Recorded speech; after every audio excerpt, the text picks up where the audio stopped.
ایک جامعہ مسجد کے خطیب کی ایک خوبصورت بیٹی تھی جو جامعہ میں پڑھتی تھی۔ ایک دن وہ جامعہ سے واپس گھر آئی۔ گاڑی سے اترتے وقت ایک لڑکے نے اس کا چہرہ دیکھ لیا۔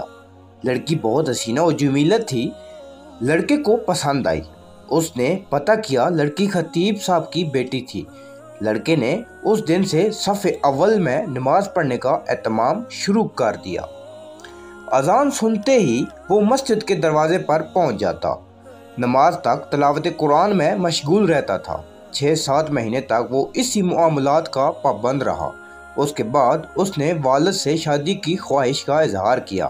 والد نے کہا ٹھیک ہے دیکھ لیں گے مناسب رشتہ۔ اس نے کہا کہ لڑکی میں نے دیکھ لی ہے۔ والد کے پوچھنے پر اس نے خطیب صاحب کی بیٹی کے بارے میں بتایا۔ اس نے کہا یہ تو بہت اچھی بات ہے، امام صاحب سے ملتے ہیں۔ عمائد بن معلق کے ساتھ امام صاحب کی خدمت میں حاضر ہوئے۔ امام نے لڑکے کے بارے میں پوچھا۔ انہوں نے اس لڑکے کی طرف اشارہ کیا۔ خطیب نے لڑکے کی دینداری کو دیکھ رشتہ لڑکی سے مشورہ کرنے اور رضامندی ظاہر کرنے پر قبول کیا۔ چنانچہ رشتہ طے ہوا۔ 6-7 ماہ بعد شادی ہوئی۔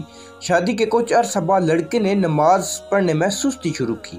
1-2 ماہ بعد لڑکے نے داڑھی کاٹ دی۔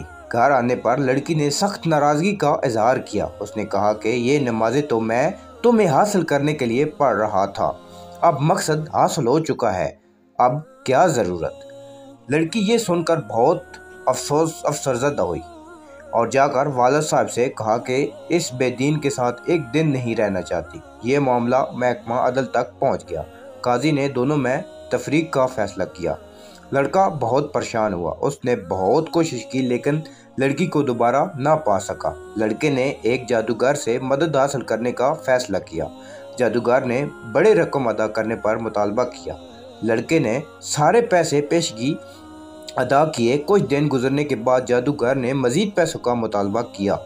لڑکے نے فی الفور وہ بھی ادا کیے اور کہا کہ کام ہو جانا چاہیے، پیسوں کا فکر نہ کریں۔ ایک ماہ کے بعد جادوگر نے لڑکے کو بتایا آ جاؤ، اپنے پیسے لے جاؤ، تمہارا کام کی صورت میں ممکن نہیں ہے۔ جب وہ لڑکا جادوگر کے کمرے میں پہنچا تو جادوگر ایک بڑا چاقو ہاتھ میں لیے کھڑا ہے۔ لڑکے نے حیرت زدہ انداز میں پوچھا یہ کیا کر رہے ہو؟ جادوگر نے کہا مجھے قتل کر دو ورنہ 2 قتل کر دیے جائیں گے۔ لڑکے نے کہا میں یہ نہیں کر سکتا، لہٰذا میرے پیسے واپس کر دو۔ اس نے پیسے دیے۔ لڑکا پیسے لے کر بھاگنے لگا۔ پولیس والے نے لڑکے کو پریشان حالت میں بھاگتے ہوئے دیکھ کر گرفتار کر لیا، پیسے ضبط کر لیے۔ لڑکے کے توسط سے پولیس جادوگر تک پہنچ گئی۔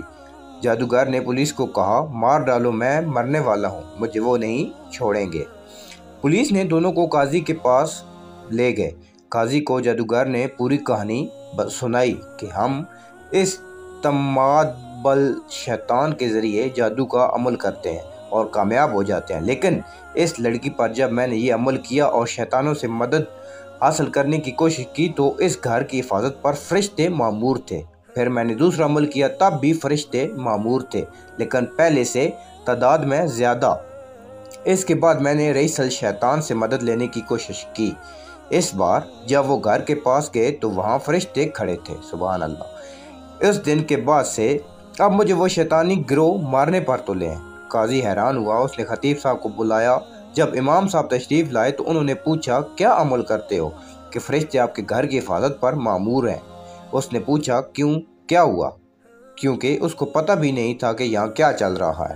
جب انہوں نے امام صاحب کو پوری کہانی سنائی تو خطیب صاحب نے کہا کہ ہمارے گھر میں صبح و روزانہ سورہ بقرہ کی تلاوت ہوتی ہے اور جس گھر میں سورہ بقرہ کی تلاوت ہوتی ہے اس پر جنات اور شیاطین اثر نہیں ہوتا۔ نیک خاندان کی حفاظت کے لیے اللہ پاک ایسے انتظام فرماتا ہے۔